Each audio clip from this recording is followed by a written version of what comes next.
Don't sit in that shitty emotion. Don't sit in it and dwell in it and let yourself have a pity party for yourself, because it's not going to get you anywhere. And action.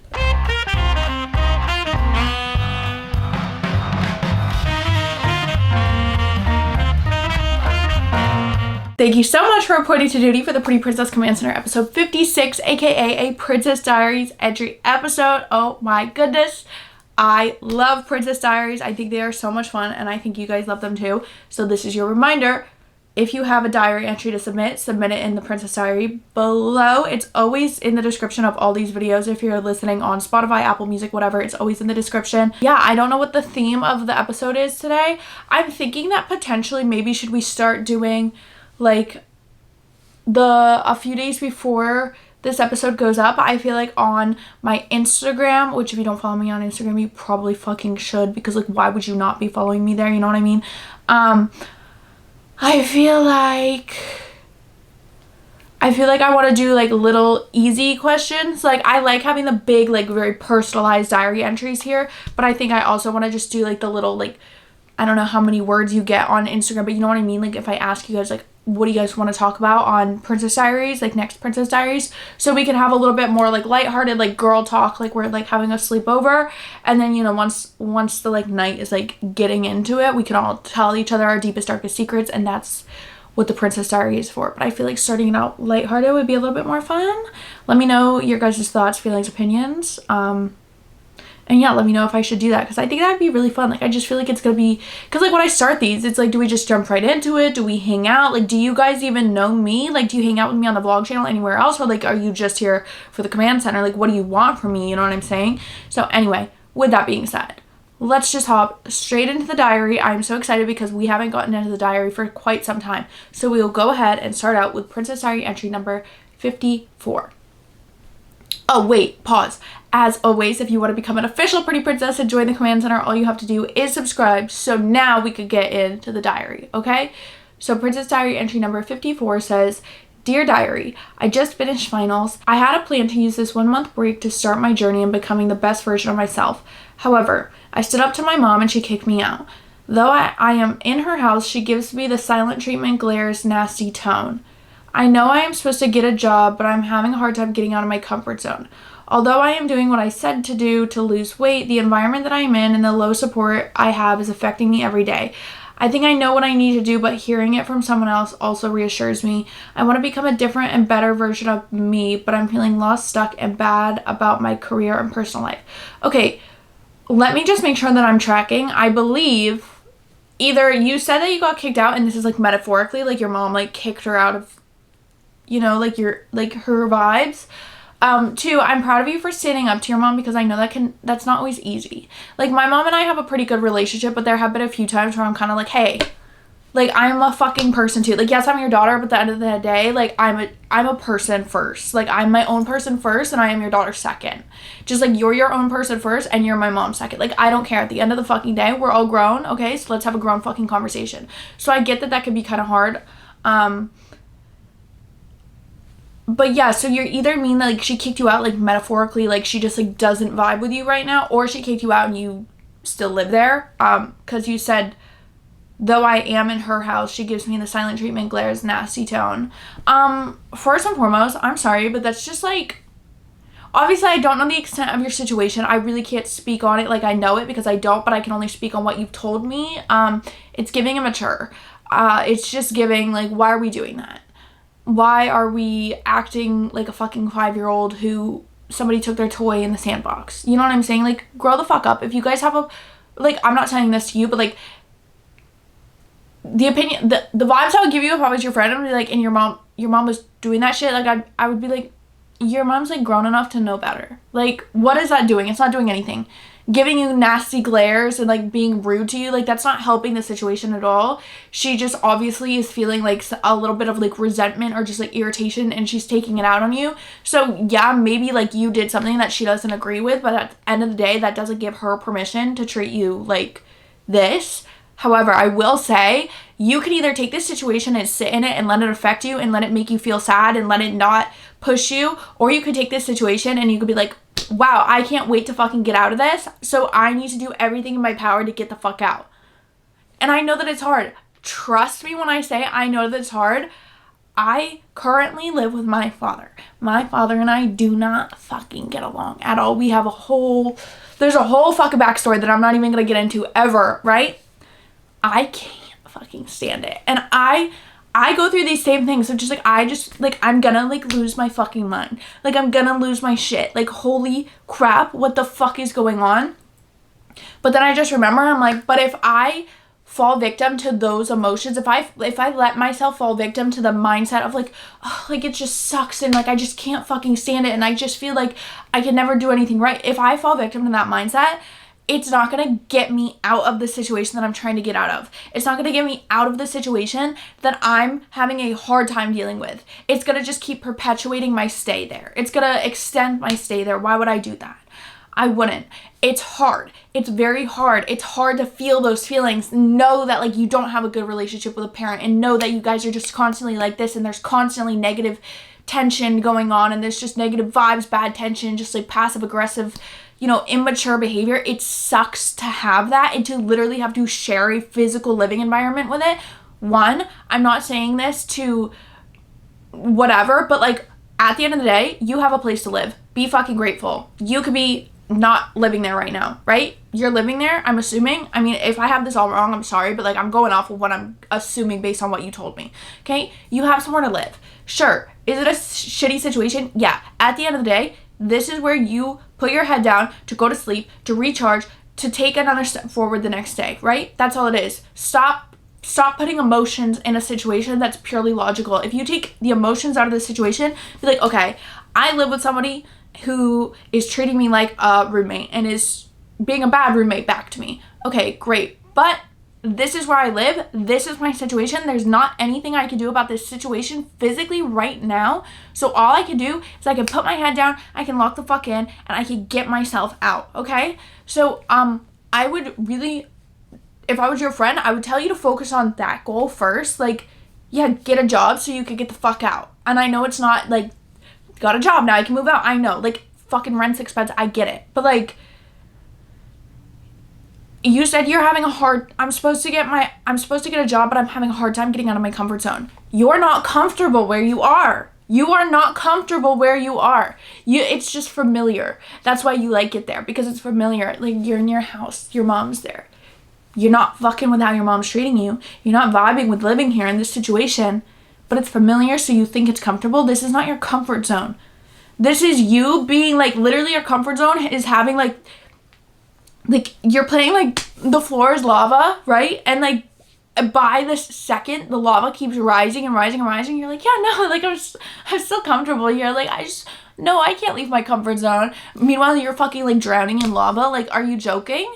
Come on. You know better, and you even know that you know better because you said I know what I need to do, but I need to hear it from someone else. First and foremost, I totally get it. It's very good to have like that, reassurance and shit. But like at the end of the day, you already know what to do. Don't wait for somebody to give you permission to do it. Don't wait for somebody to tell you that you're right. Don't wait for somebody to kick you in the ass and say, hey bitch, you're either going to change it or you're going to sit here for the rest of your life. Like, you already know that. You wouldn't have written this in if you didn't already know that. You know what I mean? But I totally get it. It sucks. It sucks living in a situation, like a physical living environment, where you're just like, it just feels like you're trapped in like this tiny little box, even though you have this like house to live in. It just feels like you're like walking on eggshells and like everything's constantly like tensions are running high. Like, I get it. Trust me. But holy shit, like, get yourself the fuck out of it when you can. Don't sit in that shitty emotion. Don't sit in it and dwell in it and let yourself have a pity party for yourself, because it's not going to get you anywhere. Okay? Okay. Now, moving on to Princess Diary entry number 56. Okay. Dear Diary, hey, I just watched your video, and for the hair oiling, I suggest a hair bonnet, but only a suggestion. Okay, I'm trying to think back. I feel like I know exactly what you're talking about. Maybe it was the last Princess Diaries episode, because I think I was talking about how I habit stack my self-care, and I'll do my hair oil, and then I'll sleep with the like collagen face mask on my face so that I don't get the oil on my face. I think it's from that one, and thank you. I will take that into consideration. I just wanted to say thank you so much for these videos. Anyway, you're welcome so much. I'm happy you like them. Thank you for saying thank you. That's very sweet. I'm starting classes in a week and I'm worried that I'm going to procrastinate and not study and only cram. The thing is, this method has not made my GPA suffer too much. Reference, I'm still at a 3.6 plus. And I think that's why I never try hard in class. Is there a way to make sure I stay on top of my classes? I am also going to be taking more credits this semester and working more hours for my job, and I want to stay on top of my habits. Do you have any advice? Okay. Here is my best advice for procrastination tendencies. I was the biggest fucking procrastinator in school. I would have a whole semester to get a project done and I would wait till the night before to start it. And I hated myself every single time. I truly did. I was just like, fuck me. Like I had however many weeks are in a semester, I had that fucking long to get this done and I waited till the night before and now I'm all like, oh no, I'm stressed out. Yeah, no fucking shit. My biggest piece of advice is get yourself like 2 weeks ahead of assignments so that you can satisfy the procrastination urge. So for example, I'll give you a little insider scoop. These episodes, I have always intended that I will always be 1 week ahead, if not more than 1 week ahead, like 1 or 2 weeks ahead. So I'll film 2 videos at the beginning of the week. And then ideally, those 2 videos, they don't get posted this week and the next week. They get posted like 2 weeks from now and 3 weeks from now, if that makes sense. So that gives me leeway to procrastinate because I'm not actually putting myself in a position to fall behind. I'm just putting myself in a position to no longer be ahead, which I don't like the feeling of that because, you know, with certain things, like with certain school projects, with certain work projects, if you are meeting the due dates, you're behind. Like if you're not ahead, you're behind. You know, it's like one of those things, like if you're not early, you're late.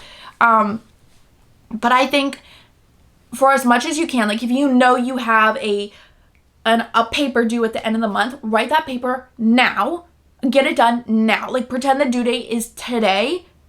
And then also, on top of that, time blocking your schedule. I mean, you're obviously, you're going to have a lot to juggle. You're taking more credits. You're working more. You're going to have a lot to juggle. But if you time block your schedule, it like satisfies that procrastinator tendency of needing that time crunch and needing that time pressure to get things done. But also it kind of is like, if you know you could kind of like get by and like do really well without trying that hard, that is a hard thing to train out of your mind. It's not impossible. I've done it. But it is hard. But time blocking will kind of force you to see like, okay, like from noon to 2, that's what I'm going to write my essay and I'm going to study for this test, right? So it's like you only have from noon to 2 to get that shit done. You don't, like maybe it's due tomorrow or the next day, but no, you only have from 12 to 2 to get that shit done. And this is really important. You have to be able to like hold yourself accountable. You have to be able to hold yourself accountable, whether that's you going to a library and like literally leaving your phone in the car and setting a timer, or like, I don't know, like you have to figure out a way to hold yourself accountable so that you could stay ahead of things. And I get that it's going to be hard, especially if you've been able to get by so well without, you know, having to really think, but you clearly know that you don't like the way you feel when you have to stress out, when you have to cram, and when you have to like rush around to get things done. It's not good. Like, I know we don't like to talk about cortisol because holy shit, we talked about it so much. Not we. We didn't fucking talk about it. The internet talked about cortisol so fucking much last year. But like, you genuinely, like, you're just fucking yourself over when you procrastinate to the point of like, oh my gosh, I'm stressed out. Oh my gosh. Anyway, I think setting up a system too, like setting up a weekly system where it's like, okay, on Mondays, I don't care what my workload is on Mondays, I'm going to study the material for this class. So let's say you have 5 credits that you're taking. So you have 5 different classes to juggle. And maybe on Monday, you get assigned like homework that's due the next day in 3 classes. But for Monday night, you block out a 1-hour period, 30-minute period of studying for this class, studying the chapter that you're working on, not homework, studying. It doesn't matter how much fucking homework you have. It's not a negotiable thing. It's not a negotiable thing. It's like if you go into school and you walk into your math course, you can't just expect to have time to learn history and study for history, because that's not why you're there. Like, it doesn't matter. You're there to learn math. You know what I'm saying? Truly, truly, truly, when you have a lot of shit going on, really just schedule your weeks in advance. Like, the first moment that you have free, like consistently every single week, to take 15 minutes to schedule in things and put things on the calendar. If you don't know how you're spending your time, you inevitably will waste it. You will waste it doing shit that you don't need to do. I think I mentioned this in episode 54. I saw this analogy that was saying how, like, doom scrolling, basically just wasting your time, is the same thing as opening the refrigerator and like looking for food, but you can't find anything, but you keep going back and opening it, and then finally you settle on something that you don't even want, just because that's what you have. That's what you're, and it's the same thing with wasting your time. It's like, if you don't know how you're spending your time, you're inevitably going to end up wasting it, because you're not assigning it like purpose and direction. You know what I mean? People say that about money too. They're like, if you don't know where your money's going, you're wasting your money. Like, your money needs to have a job or else it will disappear. And it's the same thing for your time. If your time doesn't have a job, a task at hand, it will simply just like slip away from you. And I mean, how many times have you done that? Like, you go on TikTok for 5 minutes, the next thing you know, it's like 20 minutes later, you're like, wait, what the fuck did that happen? It just fucking happens. I also think definitely prioritize, like, I don't think habit stacking is necessarily what I want to say here, but just optimizing your time and schedule. So, for example, like, if you know that you're going to class and you have like 4 classes, and then you have a 2-hour break, and then you have work that night, that 2-hour break, optimize it for something that makes sense for you. So maybe instead of trying to cram in studying, because you shouldn't have to cram that in anywhere, because it should already be scheduled around this, maybe just be like, okay, well, like, that's when I'm gonna clean my apartment. That's when I'm gonna have a self-care moment.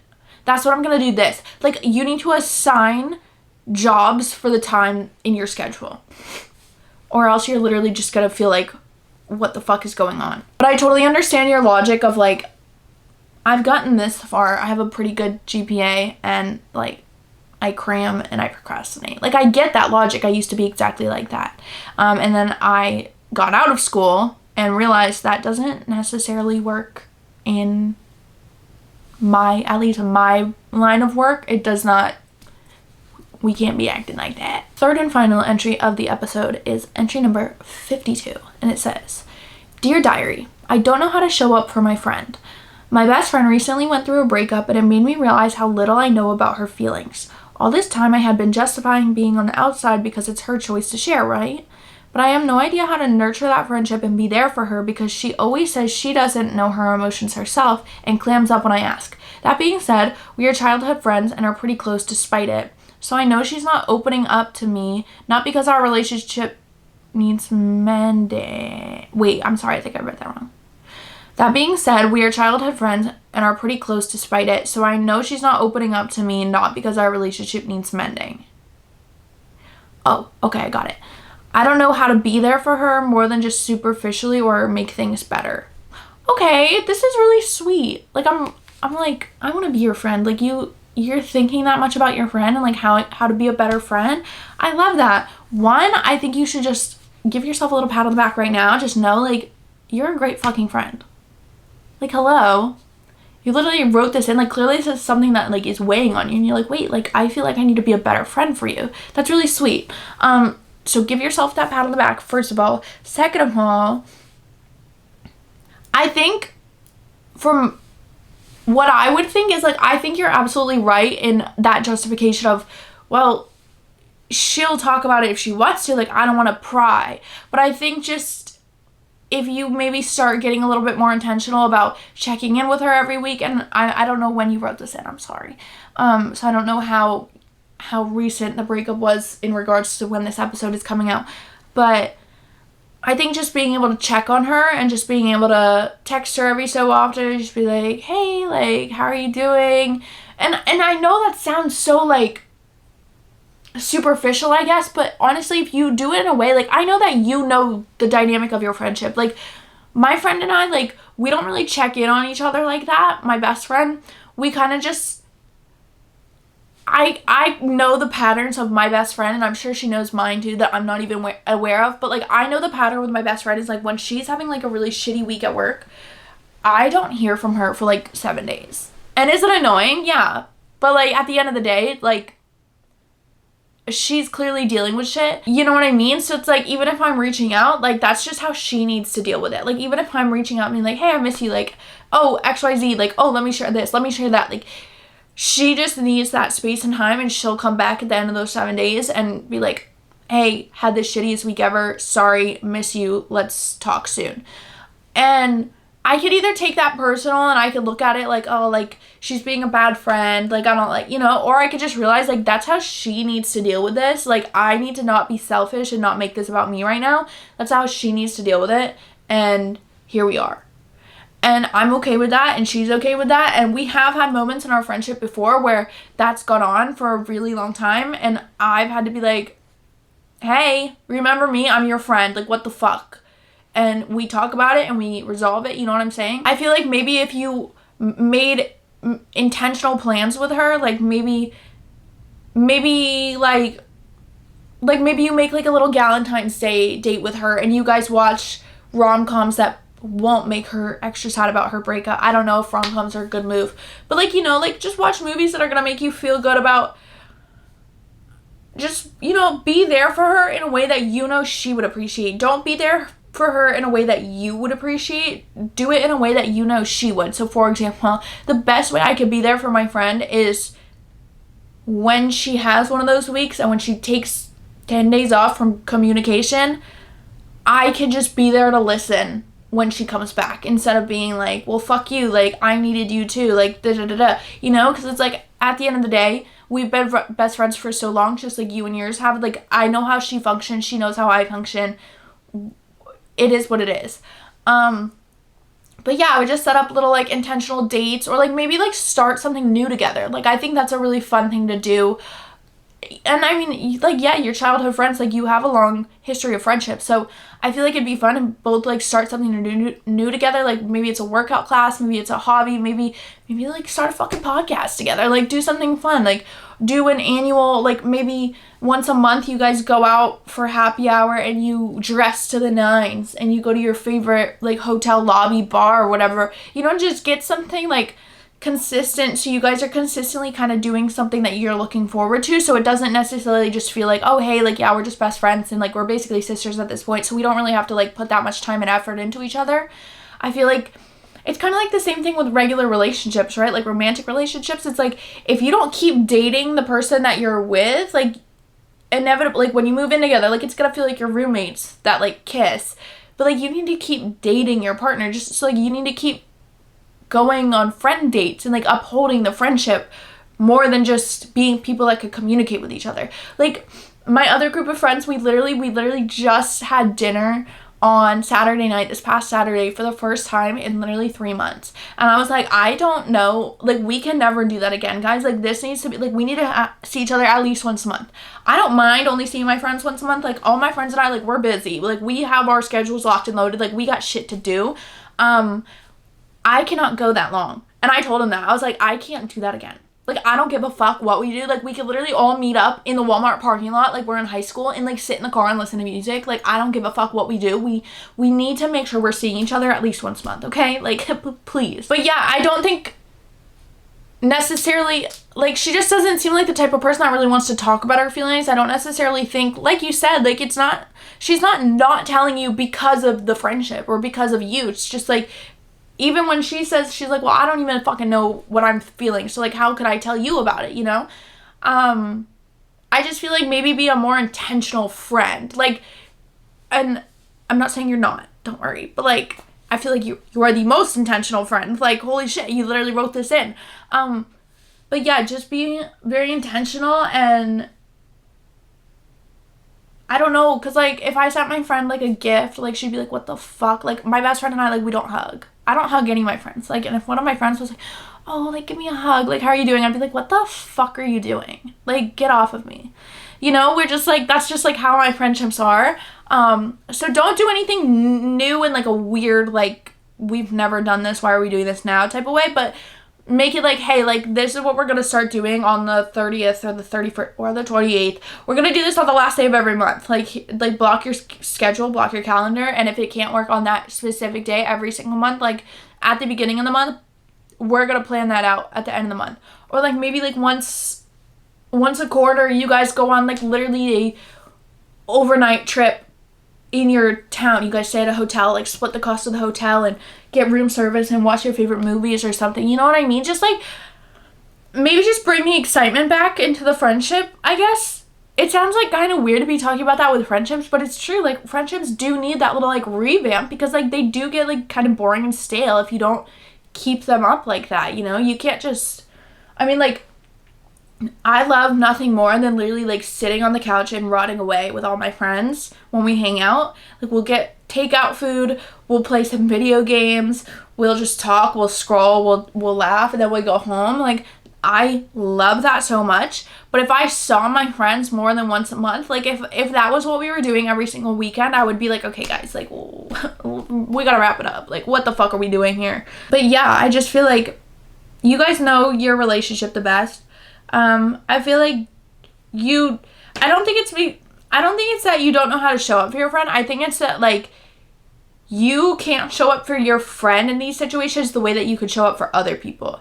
Like I have certain friends that like if they were going through a breakup, I would be like at their door with a little basket of stuff. Like I love you so much. Like you cry, let it out. Like, you know, stuff like that. But with my closest friends, it's definitely more like I'm so sorry, I'm here if you need me. Like it's kind of just like an unspoken like, you know that I'm here, so I don't need to tell you that I'm here. And I think sometimes we do forget that friends also appreciate reassurance. I feel like we only expect reassurance from our partners, or we expect ourselves to give it to our partners, and you know, from our partners. But I feel like friends, they do need reassurance sometimes, and it's always nice to just be like, hey, like I'm so grateful for our friendship, you know? So yeah, that's what I would say. But the diary's closed. Diary's closed for the evening. I'm really wanting some ice cream. I've been on a fucking ice cream bender. Mr. Boyfriend, he fucks with ice cream. Like he loves ice cream, and I like ice cream, but like it's not like my dessert of choice. Like I'm gonna have a cookie before I have ice cream, but like I've been craving ice cream nonstop now. Like I want to go get ice cream right now. And the thing about me, I'm gonna go get a hot fudge sundae with chocolate ice cream and extra hot fudge. So like it can't just be like, oh, I'll just go to the store and grab a pint of chocolate. Like yeah, of course it has to be extra. So I can't. It's good because that means that I can't just go to the store and just do that and be satisfied. Actually, there's this one ice cream at Publix that I could do that with. Anyway, I'm getting ahead of myself, and if you want to hang out with me more like that, go to the vlog channel, because that's like literally what we do there, which we just hang out and we vibe. So yeah, we have officially concluded episode 56 of the Pretty Princess Command Center. So on that note, I hope you have a pretty princess day.